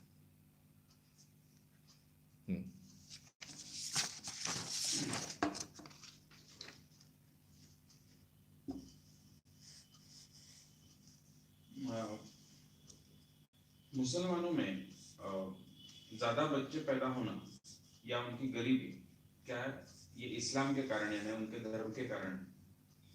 हेमराज जलूथारिया, हेमराज जलूथारिया, इनका सवाल ऐसा है कि मुस्लिम धर्म में बड़े पैमाने पर बच्चों का पैदा होना ये क्या गरीबी का परिणाम है? नहीं, वो और गरीब, उनकी गरीबी क्या है, उनके धर्म के कारण। फिर से एक बार रिपीट कर। ज्यादा बच्चे पैदा होना और गरीबी ज्यादा होना, ये दोनों चीजें क्या धर्म के कारण। हाँ, थोड़ा सवाल डिफरेंट है। ज्यादा बच्चे वे जो मुस्लिम धर्म में पैदा होते हैं और गरीबी है, ये दोनों परिणाम क्या धर्म के कारण? देखिए, इन सवालों का जवाब ढूंढते वक्त अपने को उस परिसर का, उस क्षेत्र का अलग हिसाब लगाना हो। आपने टोटल सवाल पूछा, वो मुस्लिम धर्म के बारे में पूछा। पूरे दुनिया में मुस्लिम धर्म कोई गरीब नहीं है, ये धर्म का कारण नहीं हो सकता है। बीच के शताब्दियों में, मिडिल एजेस में बड़े पैमाने पर मुस्लिम धर्म का प्रचार प्रसार हुआ, बड़े बड़े उनके साम्राज्य बने, बड़े अमीर साम्राज्य बने। मुस्लिम धर्म में एक अच्छी बात थी कि जो भी आप कमाई करते हो उसमें का 2.5% हिस्सा, यानी कुछ पंथों में तो ये बहुत आग्रह से अमल में लाया जाता था कि आपके कमाई का 2.5% हिस्सा आपने गरीबों के लिए खर्च करना चाहिए। तो ये भी हिस्सा हमको देखने को मिलता है। ठीक है, ये धर्म जिस एरिया में ज्यादा पनपा, वो एरिया बैरन ज्यादा था, वहां पर बड़े पैमाने पर कबीलियों का राज था, और रेत का प्रदेश होने के कारण, ज्यादा उपजाऊ प्रदेश न होने के कारण, फिर बाद में उसी प्रदेश में बड़े पैमाने पर ऑयल मिलते गया और फिर बड़ी संपन्नता आई। ये अभी का गेले 200 सालों का इतिहास है। लेकिन ये 200 सालों के पहले का जो इतिहास है उसमें बड़े बड़े साम्राज्य, मुस्लिम साम्राज्य खड़े हुए हैं, काफी अमीर भी रहे, व्यापार में बहुत बड़ा योगदान रहा है। केवल व्यापार में नहीं तो विज्ञान की प्रगति में भी बड़ा योगदान रहा है। जो भी संस्कृति फ्लरिश होती है उस संस्कृति में विज्ञान बढ़ता है, कल्चर बढ़ती है, कल्चर के साथ में बड़े पैमाने पर संगीत, अलग जिसको हम कहेंगे आर्ट्स, कलाओं का आविष्कार होता है, जिसमें संगीत है, नाट्य है, नृत्य है, इन सभी चीज़ों का, या फिर स्कल्पचर्स है, फिर जिसको हम कहते हैं कि इमारत अलग अलग ढंग के निर्माण करने का, गृह निर्माण का, या फिर इमारत निर्माण का, जिसको हम आर्किटेक्चर कहेंगे, उसका भी काफी विकास हुआ है। ओटोमन साम्राज्य पूरा का पूरा, ये सब हुआ है। तो इसलिए धर्म के कारण है ऐसा नहीं कह सकते। भारत की स्थिति अलग है। भारत में बड़े पैमाने पर मुस्लिम क्यों हमको गरीब दिखते हैं, या फिर गरीबी का और मुस्लिमों का नाता नजदीक का क्यों दिखता है, उसमें कुछ चीजें बड़े पैमाने पर हुई है। इस कारण जिस तरफ हमारा ध्यान जाना चाहिए था वो नहीं हुआ। भारत के मुस्लिमों पर अन्याय हुआ कि नहीं? डेफिनेटली हुआ, ऐसा मैं मानता हूं। सबसे बड़ा अन्याय क्या हुआ कि भारत के मुस्लिम मुख्य धारा में साथ में नहीं आए। जैसा भारत के पूरे परिप्रेक्ष्य में हम देखेंगे तो भारत में बौद्ध बहुत बचे नहीं थे, लेकिन जो साइड में है, जैसे सेवन सिस्टर्स का एरिया है, सिक्किम का एरिया है, नेपाल सटकर है। नेपाल अलग देश है, लेकिन नेपाल का और भारत का संबंध ऐसा विचित्र है, बॉर्डर भी ब्लॉक नहीं किए हैं हमने, आना जाना चालू रहता है। तो वहां के बौद्ध ये भारत से बहुत अलग है ऐसा नहीं लिखता, उनका पहराव शायद अलग होता है भिक्षुओं का, लेकिन सामान्य बौद्ध इंसान और बाकी के हिंदू लोग, जैन लोग, जैन के साधु लोग छोड़ दो आप, लेकिन सामान्य जैन व्यक्ति, सामान्य बौद्ध व्यक्ति, सामान्य सिख व्यक्ति, सामान्य यहूदी व्यक्ति बोलिए, और सामान्य हिंदू व्यक्ति, इनमें आपको कोई फर्क ज्यादा महसूस नहीं होता है। लेकिन जाने अनजाने में मुस्लिमों का और हिंदुओं का यह अलगपन कायम रहा। ये जो थोड़ा बहुत अलगपन होता था पहले, थोड़ा बहुत होता था, ज्यादा नहीं होता था। शिवाजी राजा का जो पहराव था वो मुस्लिमों से अलग नहीं था। शिवाजी राजा की दाढ़ी है, वो बाकी का सब है, उनका टोप है, सब निकालेंगे आप, एक तिला छोड़ दे, यानी तिलक छोड़ दे। अब वो तिलक सही में लगाते थे, रोज लगाते नहीं थे, लेकिन आज जो हम देखते हैं तिलक वगैरह, उतना एक छोड़ दे तो बाकी उनमें और मुस्लिमों के राजाओं का पहराव अलग है ऐसा दिखाई नहीं देता था। सरदार उसी ढंग से पहराव पहनते थे। तो उस जमाने में इतना नहीं था मुस्लिम हिंदू ऐसा। अंग्रेजों ने, उनका एक नियम रहा पूरे दुनिया में राज करने का, शासन करने का, बहुत होशियार और चतुर लोग थे, साइकोलॉजी का बहुत अच्छा ढंग का उपयोग करते थे। उनकी ये नीति रही है, फूट डालो और राज करो। ये फूट डालो राज करो की नीति के कारण भारत में ये अलगपन उन्होंने बहुत अच्छे ढंग से निर्माण किया। फिर आगे चलकर जो भी स्वतंत्रता आंदोलन चले, ये स्वतंत्रता आंदोलन में एक अलगाव नहीं होता, जीना मुस्लिम लीग का उस ढंग का अलगाव नहीं होता, तो शायद ये भेद इतना ज्यादा बढ़ता भी नहीं। लेकिन वो बना, उसके कारण पाकिस्तान अलग बना, भारत अलग बना, भारत के मुस्लिम यहाँ रहे, मुल्ला मौलवियों का बहुत पकड़ा रहा, भारत के हिंदुओं पर भी अंधविश्वासों का बहुत पकड़ा है, धर्म का बहुत पकड़ा है, परिणाम भी है, उसकी काफी पकड़ भी है। लेकिन उसमें अलग अलग संत हुए, जैसे महाराष्ट्र में वारकरी संप्रदाय की परंपरा है, अलग अलग समाज सुधारक हुए, ज्योतिबा फुले से लेकर आम्बेडकर तक के, और कई राजा राम मोहन रॉय से लेकर तो पूरे भारत में, बंगाल में काफी प्रोग्रेसिव अलग अलग परंपराएं निर्माण हुई हिंदुओं में। ये सभी जो बातें हुई, उस कारण थोड़े बहुत हिंदू लोग सुधरते गए, और हिंदुओं को पकड़ कर रहने वाली ऐसी कोई एक बात नहीं थी। यानी भारत में मुल्ला मौलवियों की जो ऑर्गेनाइज परंपरा है, उस ढंग से कोई यहाँ के पुजारियों की या फिर ब्राह्मणों की परंपरा नहीं बची थी। नेचुरली उसके शिकंजे से बाहर आना संभव हुआ हिंदुओं को, जाने अनजाने में प्रोग्रेसिव बने।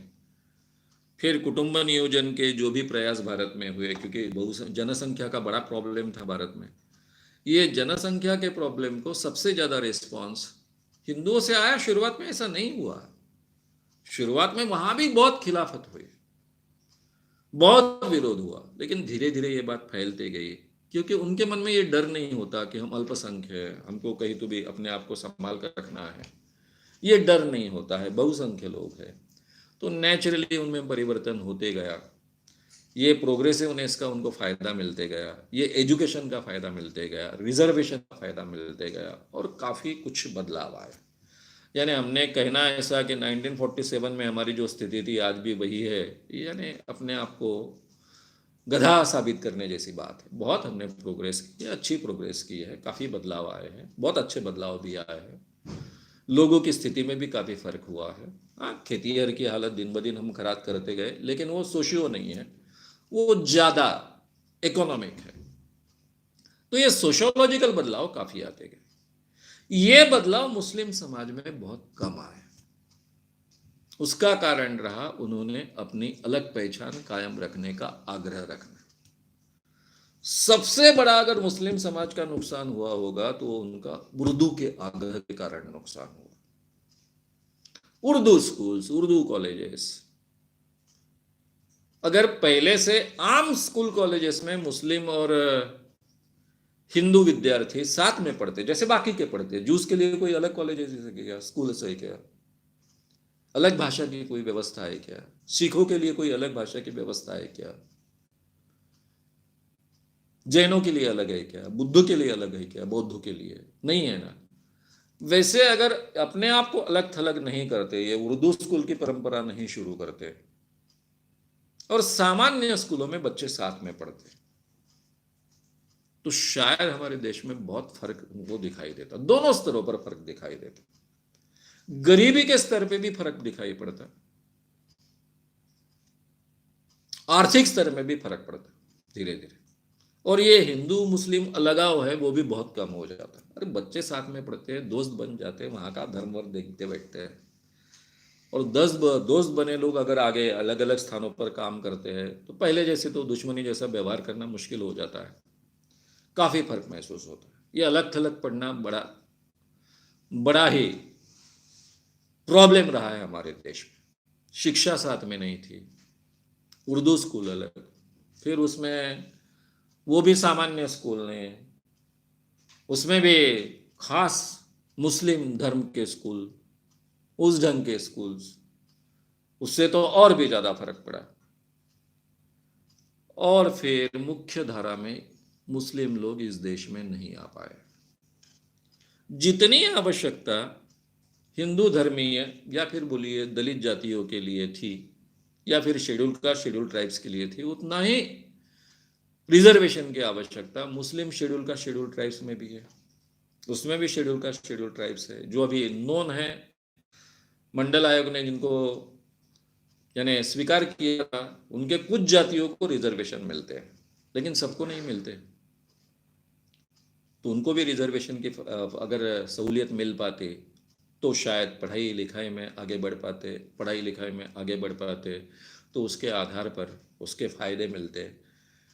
शिक्षा के कारण काफी परिवर्तन के लिए गुंजाइश होती है। यानी हमेशा मैं भी शिक्षा को दोष देता हूँ कि हमारी शिक्षा अंधविश्वास को दूर नहीं करती है, बहुत उसमें कमियां हैं, लेकिन कुछ तो उसमें से अच्छी चीजें निकली है।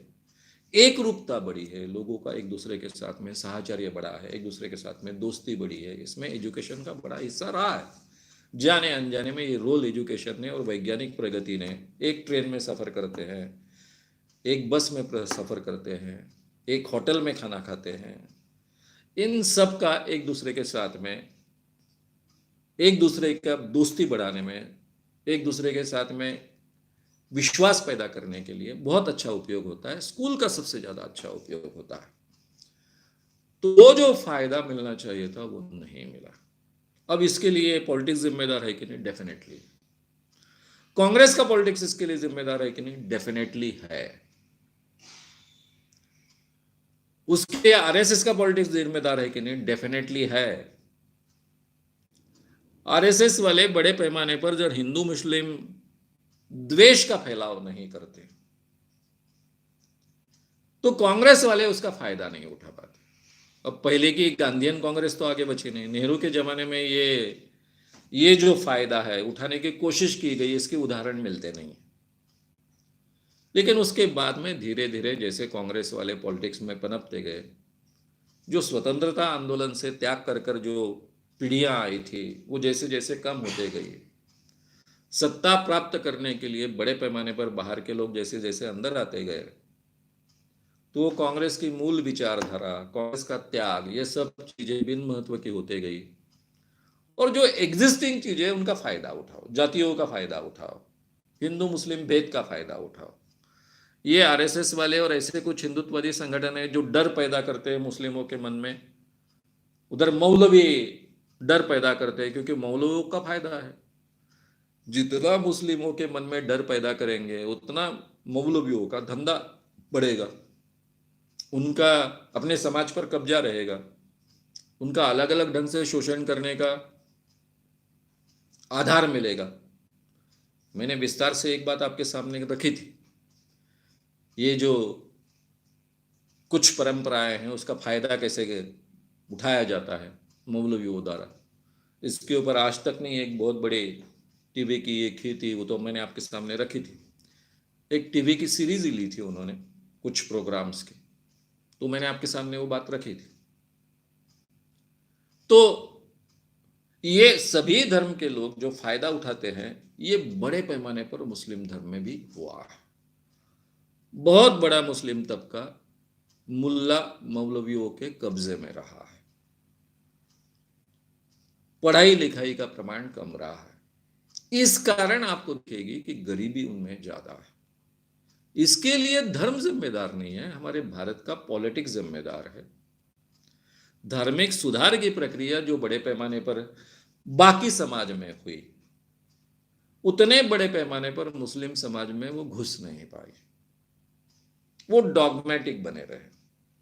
क्यों बने रहे? कि अल्पसंख्यक समाज हमेशा अपने आप को असुरक्षित महसूस करता है। जिस देश के यानी पार्टीशन के समय इतने लोग एक दूसरे के मारे गए हो, लाखों की संख्या में, तो वो डर तो शुरुआत में पैदा होना स्वाभाविक है। और उस डर को दूर करने का वातावरण जो हमने समता से निर्माण करने की कोशिश करनी चाहिए थी, वो हम कर नहीं पाए।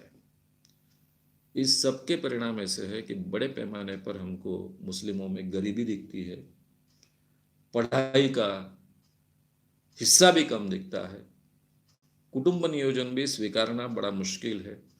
वैसे तो हिंदुओं में भी अष्टपुत्रा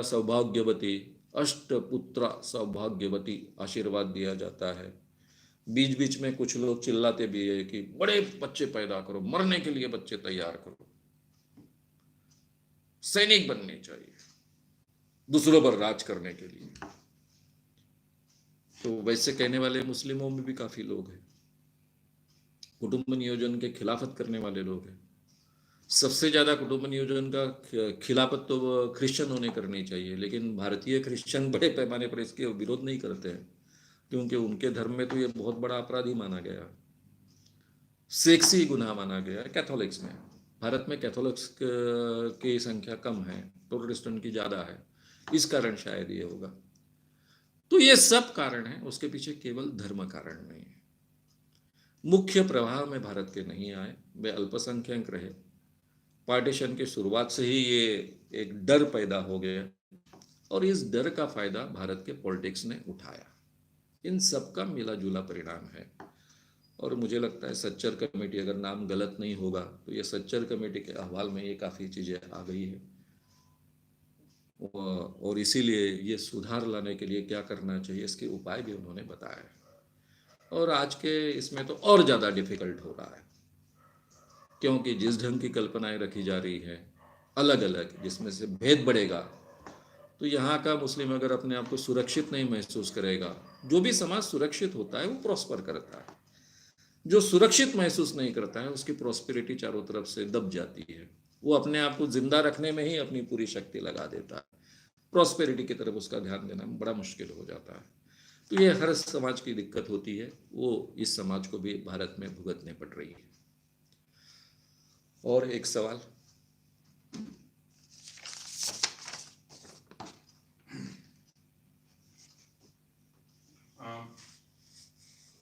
अभी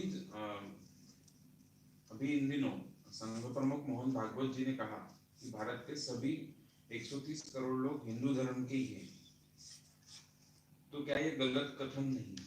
मिताली चौहान, नवापुर। मिताली चौहान, नवापुर, इन्होंने सवाल पूछा है कि जो अभी आरएसएस के प्रमुख मोहन जी भागवत जी ने कहा कि भारत में जो भी लोग हैं वो सभी के सभी हिंदू है, तो ये उन्होंने जो कहा ये स्टेटमेंट क्या गलत नहीं है? हालांकि मुझे लगता है कि इस स्टेटमेंट का हमने स्वागत करना चाहिए। ये भूमिका अगर बहुत शुरुआत से लेते, आरएसएस अपने जन्म से लेती, तो उसके लिए मुस्लिम द्वेष फैलाना भी संभव नहीं हो पाता। जो जो भारत में पैदा हुआ है, जिसका जन्म भारत में हुआ है, वो हिंदुस्तानी है, उसको हिंदू शब्द भी रखने की क्या आवश्यकता है? ये अगर व्याख्या करते हैं तो सभी चीजें आसान बन जाती है और मुझे नहीं लगता इसके लिए कोई भी मुस्लिम ऑब्जेक्शन लेगा। उल्टा कई मुस्लिम तो ये बात बार बार रखते हैं। खुद जावेद साहब, जावेद अख्तर, ये बात तो ठोस तरीके से कहते हैं कि मैं इस देश में पैदा हुआ हूं, मैं हिंदुस्तानी हूं। अब हिंदुस्तानी और हिंदू, इसमें भेद करने की क्या आवश्यकता है? तो मैं कहूंगा कि मोहन जी भागवत जी ने जो कहा है वो थोड़ा उसके साथ में स्थानीय शब्द जोड़ दे, हिंदुस्तानी, तो ये बवाल ही पूरी तरह से खत्म होने की गुंजाइश। ये व्यापक भूमिका अगर सही माने में मन से बोल लेते हैं तो उसका हमने स्वागत करना चाहिए, लेकिन हमें वो सच नहीं लगता है, क्योंकि जो भी कोई व्यक्ति बोलता है उसके शब्दों पर केवल हम विश्वास नहीं रख पाते ना, ये बड़ी दिक्कत हो जाती है। भाई ये कह रहा है लेकिन आज तक तो दूसरी बातें होते रही है। इस आरएसएस ने फिर बाबरी मस्जिद ढहाने का क्यों समर्थन किया? अगर भारत में जो जो लोग जन्मे हैं वो सभी हिंदू है, हिंदुस्तानी है, तो बाबरी मस्जिद कैसी क्या अलग हो गई? बाबर तो यहां बचा नहीं, तो ढहाने की आवश्यकता भी हमें आवश्यक नहीं पड़ती। मुस्लिम द्वेषी निर्माण नहीं किया जाता होता, उल्टा इस ढंग से विचार होता कि मुस्लिमों के मन से ये डर कैसे करे, मुख्य प्रभाव में कैसे वे आए। जैसे आरएसएस आदिवासियों के बारे में सोचती है, बाकी जातियों के बारे में सोचती है,